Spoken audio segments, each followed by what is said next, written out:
بسم اللہ الرحمن الرحیم۔ ان کا نام تھا راجہ بھوپندر سنگھ اور یہ پٹیالہ جو آج کل انڈیا کا ایک شہر ہے وہاں کے راجہ تھے۔ یہ راجہ 1891 میں پٹیالہ کے موتی باغ محل میں پیدا ہوئے تھے۔ جب بھوپندر سنگھ 9 سال کے تھے تبھی ان کے باپ راجہ راجندر سنگھ کا انتقال ہو گیا۔ اس کے بعد بھوپندر سنگھ کو پٹیالہ کا راجہ بنا دیا گیا۔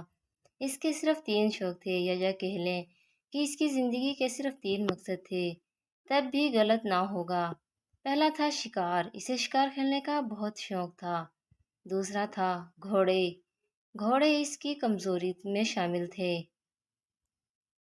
یہاں تک کہ اس کے شاہی استعمال میں 3 سے انتہائی مہنگے گھوڑے موجود تھے، جبکہ تیسرا اور سب سے زیادہ تھا بدکاری کا شوق۔ اٹھتے بیٹھتے، سوتے جاگتے، چلتے پھرتے، بس اس کے دماغ میں بدکاری کے سوا اور کوئی بھی چیز نہیں ہوتی تھی۔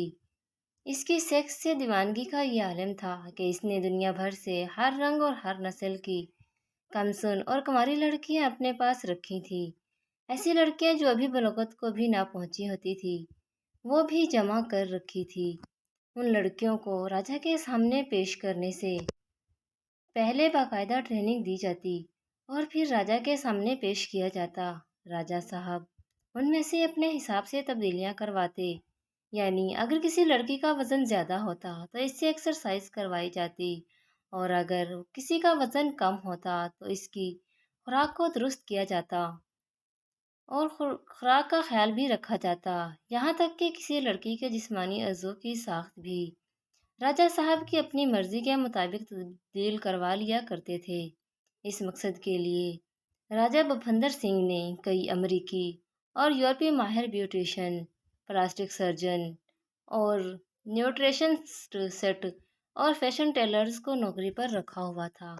جب یہ لڑکی راجہ بھوپندر سنگھ کے معیار پر پوری اترتی تب اسے ان کے جنسی ہون کے مرکز لیلا بھون میں منتقل کر دیا جاتا تھا۔ عزیز دوستو، اب کچھ بات کرتے ہیں لیلا بھون کی۔ لیلا بھون اس محل کا نام تھا جسے راجہ بھوپندر سنگھ نے صرف اور صرف اپنے جسم کی تسکین اور عیاشیوں کے لیے بنوایا تھا۔ اس کو اگر آسان الفاظ میں فحاشی اور جسم فروشی کا مرکز کہا جائے تو یہ ہرگز غلط نہ ہوگا۔ اس محل میں کسی شریف انسان کا داخل ہونا ممکن نہ تھا، کیونکہ اس محل میں داخلے کی صرف ایک شرط تھی کہ آپ کے کپڑے اترے ہوئے ہوں، یعنی کہ آپ ننگے ہوں، اور یہ شرط خود راجہ بھوپندر سنگھ پر بھی لاگو ہوتی تھی۔ اس محل میں دنیا بھر سے لائی گئی کم عمر لڑکیاں راجہ اور اس کے دوستوں کے لیے ہمیشہ تیار رہتی، مگر شیشوں کا بنا ہوا یہ خاص کمرہ صرف اور صرف راجہ کے لیے ہی مخصوص تھا۔ اس محل کے در و دیوار پر نہایت ہی عریاں اور بےہودہ تصاویر بنائی گئی تھی۔ اس محل میں جمع کی گئی تھی بادشاہ کی خاص لڑکیوں اور بادشاہ کے خاص مہمانوں کے لیے ہر طرح کی صورت موجود تھی، جن میں ڈاکٹر، فیشن ڈیزائنر، جیولرز اور فٹنس ٹرینرز بھی شامل تھے، جو ان لڑکیوں کے جسمانی ساخت اور ان کے حسن کا پورا خیال رکھتے تھے۔ اس محل میں راجہ بھوپندر سنگھ نے بہت بڑا سوئمنگ پول بنوا رکھا تھا۔ یہاں گرمیوں کے موسم میں خوب عیاشیوں کا سماں ہوتا۔ اس سوئمنگ پول میں تقریباً 150 برہنہ لڑکیاں ہر روز موجود ہوتی تھی، جو اپنے ہاتھ میں شراب کے جام لیے ہوتی۔ راجہ اپنے خاص دوستوں، جن میں انگریز، عہدیدار اور دوسری ریاستوں کے راجہ شامل ہوتے، یہاں خوب رنگ رلیاں مناتا۔ یہ راجہ دراصل برٹش گورنمنٹ کا ایک بہت ہی بڑا پٹھو تھا۔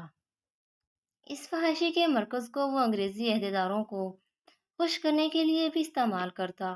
اس کو انگریزی فوج میں ایک رینک بھی حاصل تھا۔ عزیز دوستو، یہ کوئی فوجی نہیں تھا، بلکہ جنگ و جدل سے تو اس کا دور دور تک کوئی لینا دینا نہیں تھا۔ انگریز فوج نے خوش ہو کر اعزازی طور پر ایک فوج کا عہدہ اس کو دے رکھا تھا، جس کی وجہ یہ تھی کہ اس نے فرسٹ ورلڈ وار میں انگریزوں کی خوب مالی امداد کی تھی۔ اس کی توجہ تو بس جگہ جگہ گھومنے اور وہاں کی لڑکیاں اپنے لیلا بھون میں جمع کرنے میں تھی۔ اس کو پٹیالہ یا ہندوستان کی عام سے کوئی قرض نہیں تھی۔ یہ ہندوستان کا پہلا شخص تھا کہ جس نے اس دور میں اپنی ذاتی ہوائی جہاز خریدا ہوا تھا۔ اس کے علاوہ اس کے پاس 27 رولرز رائل گاڑیاں بھی تھیں۔ یہ راجہ پٹیالہ نیکلس کی وجہ سے بھی بہت مشہور ہے۔ یہ دنیا کی مہنگی ترین جیولری میں سے ایک تھا کہ جس میں دنیا کا 7واں بڑا ہیرا نصب کیا گیا تھا، جسے اس کی بیوی نے کوین میری کو تحفے میں دیا تھا۔ اس کے علاوہ اس کے پاس دنیا کا سب سے بڑا سونے کا ڈنر سیٹ بھی موجود تھا۔ مورخین کے مطابق اس راجا کی 350 رانیاں تھیں، مگر قانونی یعنی کہ لیگل رانیوں کی تعداد صرف 10 تھی۔ ان 10 رانیوں میں سے ہونے والے بچوں کی تعداد 88 تھی، جن میں سے صرف 53 زندہ بچ سکے تھے، اور ان کی باقی محبوبائیں جو کہ لیلا بھون میں رہا کرتی تھی، ان کی اور ان کی اولاد کی تعداد آج تک کسی کو نہیں معلوم۔ عزیز دوستو، ان کی موت بہت ہی جلدی یعنی کہ صرف 45 سال کی عمر میں ہو گئی تھی، اور اس کی وجہ بھی ان کی جنسی ہوش ہی تھی۔ ان کی جنسی دیوانگی اتنی بڑھ گئی تھی کہ ہر وقت ان کے ذہن پر بدکاری کا ہی سوال رہتا۔ سینکڑوں عورتیں جو انہوں نے اپنے محل میں جمع کر رکھی تھیں، ان سے ہم بستری کے لیے انہیں ہندوستانی حکیموں اور یورپین ڈاکٹرز کی مہنگی مہنگی ادویات کھانی پڑتی۔ یہ اپنی مردانہ طاقت کو بڑھانے کے لیے جادوگر اور تانتریوں کا بھی سہارا لینے سے گریز نہ کرتے تھے۔ ان دوائیوں نے ایک حد تک تو ان کا ساتھ دیا، مگر جیسے جیسے ان کی عمر بڑھنے لگی، یہ موت کے قریب سے قریب ہوتے گئے۔ بالآخر 1938 میں یہ ہوش کا بھوکا راجا اپنے انجام کو پہنچا۔